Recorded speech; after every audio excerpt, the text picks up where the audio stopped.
여호수아 20장 1절에서 6절을 제가 봉독해드립니다.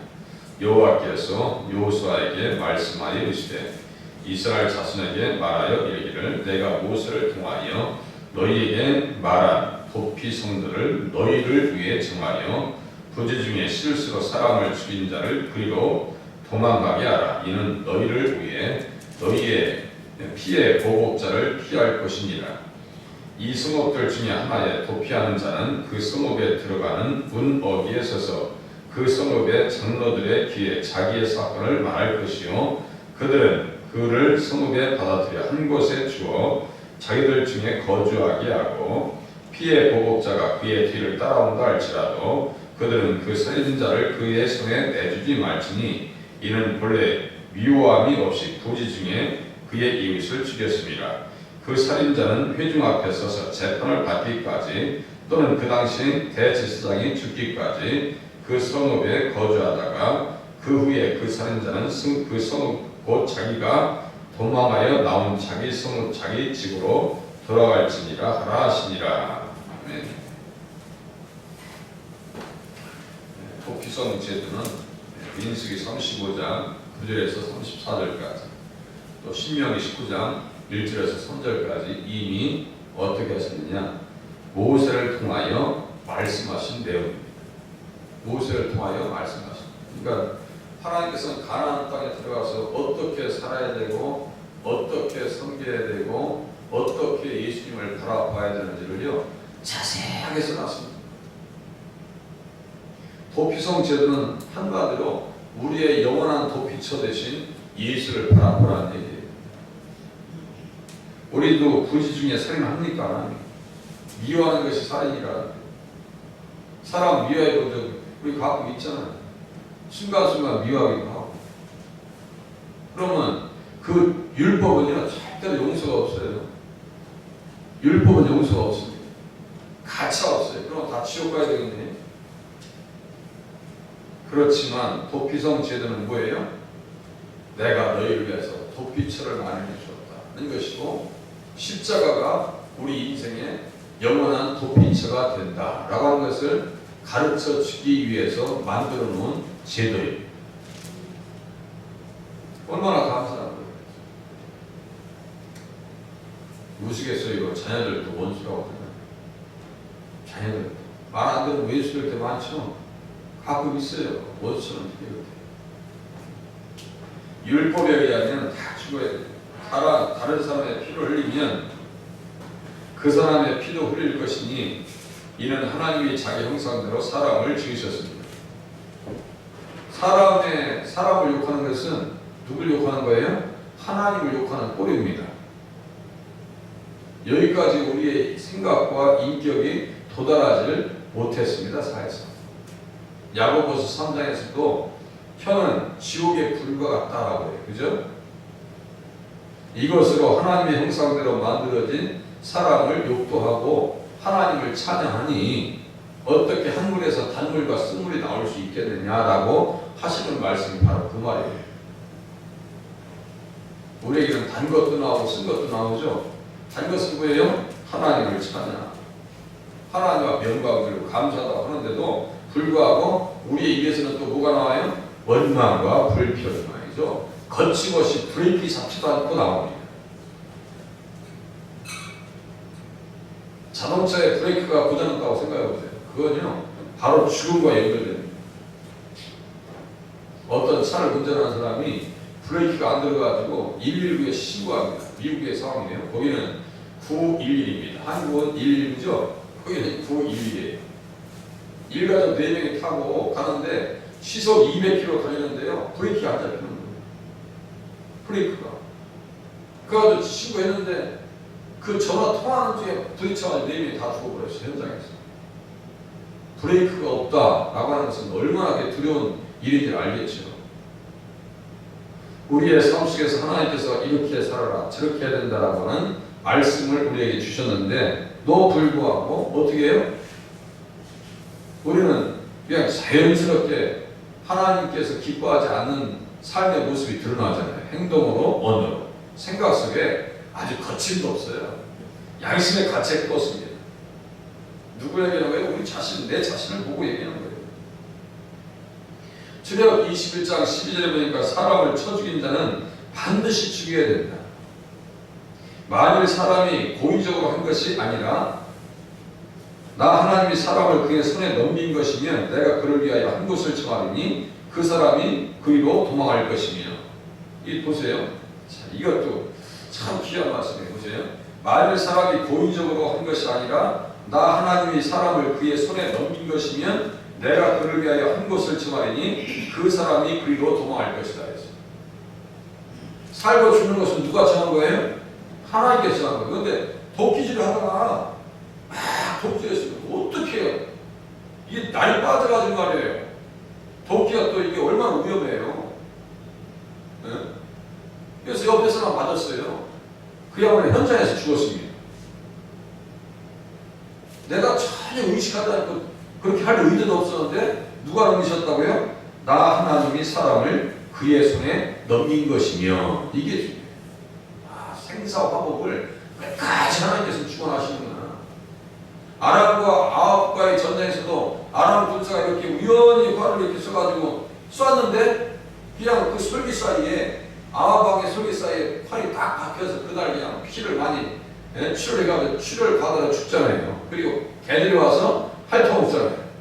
그 아람 나라 군사는 이렇게 비가 쏜 것이 전혀 향한 것도 아니야. 그냥 쐈어요. 우연히 쐈는데 죽었다고요. 그 죽음은 누가 결정한 거예요? 하나님께서 결정했대요. 그런데 고의적으로 살인하는 것은 누가 결정한 거예요? 사람이 한 거예요. 그건 생명을 누가 할 수 있는 거예요? 하나님이 하시는 거지 사람이 할 수 있는 게 아니에요.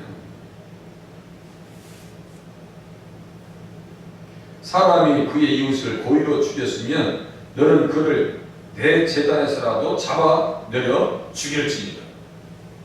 고의로 죽였으면 내 제단에서라도 잡아내려 죽일지니라. 그렇게 죽임 당한 사람이 요압이에요. 요압 장군이라니까. 다윗을 위해서 평생 동안 잘 따라다니고 전쟁도 잘했던 사람이 왜 끝에 가서 아도니아 편에 들어가가지고 인생 망치냐는 말이에요. 사람의 마음이 두 갈래로 갈라진다는 것이 아주 그게 좋은 게 아닙니다. 교회에서도 예수님이 한 사람 가지고 자꾸 연합되어지고 저기 해야죠. 그래서 분리되는 것을 사도 바울이 얼마나 책망했는데 나는 바울이라, 나는 베드로라, 나는 그리스도라, 나는 아볼로라. 이게 있을 수 없는 얘기예요. 교회에서는. 그래서 어떤 사람의 영향력이 절대로 강하다는 거, 나랑 아주 친하다는 것도 그게 안 좋을 수도 있어요. 그러니까 항상 조심하고 또 생각하고 내가 이렇게 하는 게 맞는 건가 또 진단하고. 그래서 저는 웬만한 사람 품는 성격이 아니다. 그러니까 내 사람 내 사람 어디서 교회에서 내 사람이라는 것은 없는 거예요. 요압은 정말 자기 스스로 생각할 때 누구의 사람이었어요? 다윗의 사람으로 살다가 누구의 사람으로 바뀌었어요? 아도니의 사람으로 바뀌었어요. 그러니까 나중에 아도니아가 반란을 일으킬 때 동참했다가 누구의 눈에 벗어나요? 솔로몬의 눈에 벗어납니다. 그리고 도가 넘는 짓을 해요. 아비삭을 자기 부인으로 달라는 거예요. 아비삭이 누군데요? 그 새엄마예요. 그래서 솔로몬이 그 자리도 언제 한 번 더 걸려가. 내가 그냥 안 놀 거야 라고 준비하고 있었는데 딱 그 말에 딱 튀어나온 거예요. 그렇게 아도니아가 이제 죽임을 당하죠. 그러니까 좀 있을 때 요압도 아니죠. 아도니아가 반란을 일으켜서 깨졌다는 걸 알아요. 다 깨졌다가. 그리고 이제 요압이 겁나니까 아비아다예요. 아비아다이 내쫓김 당한 것을 알고 요압이 이제 겁나가지고 제단불을 잡고 있어요. 제단불. 그러면 웬만하면 살려줘야 될 거 아니에요. 끌어내서 죽여요. 그 원인이 뭐예요? 아브넬을 죽인 거예요. 아브넬을 죽인 거예요. 자기보다 의로운 사람을 죽여버렸기 때문에 끌어서 죽여버려야 돼요. 그러니까 요압은 고의로 살인한 거죠. 그리고 아브넬이 어떤 일을 했다고 했어요? 이스라엘 백성들을 다윗에게 붙이려고 하는 아주 훌륭한 일을 했다니까요. 우리가 볼 때 아브넬은 아무것도 아닌 것 같죠. 끝에서 자란 사람이 아브넬이고 끝에서 못한 사람이 누구냐면 요압입니다. 우리는 어떻게 해야 돼요? 끝까지 잘해야 하나님 앞에 인정받고 사랑받는 사실을 깨달아 아시기를 바랍니다. 끝까지 잘해야 돼요. 끝까지. 우리는 그러면 살인자가 아닌가? 요한일서 3장 15절에 보니까 그 형제를 미워하는 자마다 살인한 자다. 그죠? 그 형제를 미워하는 자마다 살인하는 자니 살인하는 자마다 영생이 그 속에 거하지 아니하는 것을 너희가 아는 바라. 그렇게 보면 살인하지 않은 사람이 없네요. 또 보세요. 마태복음 5장 21절에 보니까 옛사람에게 말한다. 살인하지 말라. 누구든지 살인하면 심판을 받게 되리라 하였다는 것을 너희가 들었으나 나는 너희에게 이르노니 형제에게 노하는 자마다. 화를 내본 적 있어요? 없어요? 심판을 받게 되고 형제를 대하여 나가라 하는 자마다. 나가라고 하는 것은 일본 말로 하면 빠가야예요. 빠가야로. 이 멍청한 뭐 이런 얘기예요. 이런 얘기 가끔 하죠. 우리가 할 수밖에 없어요. 하는 자는 공회에 잡혀가게 되고 미련한 놈이다. 이 바보 같다. 응? 도덕적으로 잘못된 사람이다. 라고 하는 자는 지옥불에 들어가게 되리라. 무서워. 지옥불에 들어가게. 우리에게 도피성이 필요한 것 같아요? 필요하지 않은 것 같아요? 필요한 정도가 아니라 당장 도망가야 돼. 지금 우리는요, 이 말씀에 근거해 보면 형제를 미워하는 자마다 살인한 자래요. 그러면 지금 이 말씀이 우리가 깨달았다면 빨리 도망가야 돼. 지금 뭐 말씀 들을 시간이 없어요. 옛날 생각, 그죠? 다 도망가야 돼. 더 무서운 것은요, 불과 유황이 준비되어 있어요. 거기에 뭐가 나온 줄 아세요? 계시록 21장 8절 제가 자주 얘기하죠. 믿지 아니하는 자들, 두려워하는 자들, 그 중에 살인자들, 이 모든 자들이 불과 유황으로 타는 못에 던져질 것이다. 불과 유황으로 타는 못에 던져질 것이다. 이것이 둘째 사망이다 라고 말씀하셨어요. 벌써 우리는 지금 벌써 도망갔어요.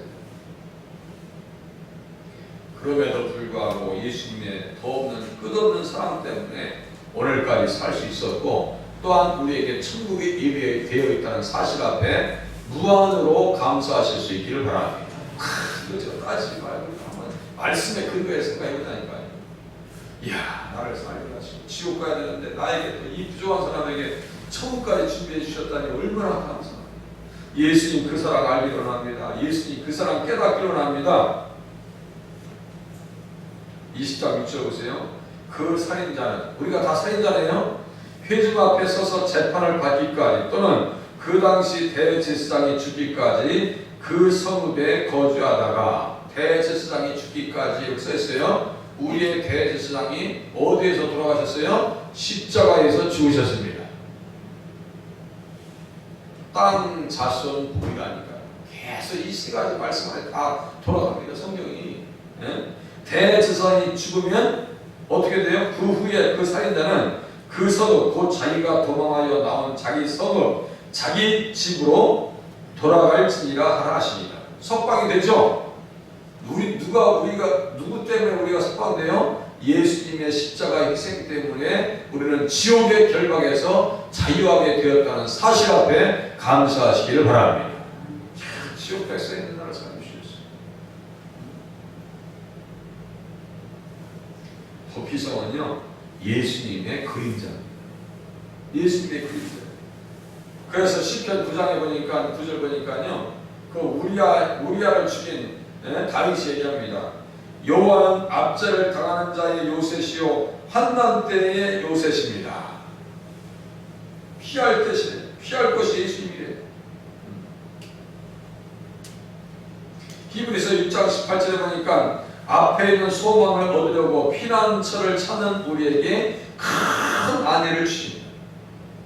피난처를 찾는 우리에게 큰 안위를 받게 하시려고 우리 예수님께서 희생당하셨대요. 대제사장이 죽으면 석방되고 집으로 돌아가는 것처럼 우리 예수님의 죽으심을 통해서 우리의 영원한 집 천국에 들어갈 줄 기대하시면서 신앙생활 하시고 기도하시면서 한 날 승리하실 수 있기를 바랍니다.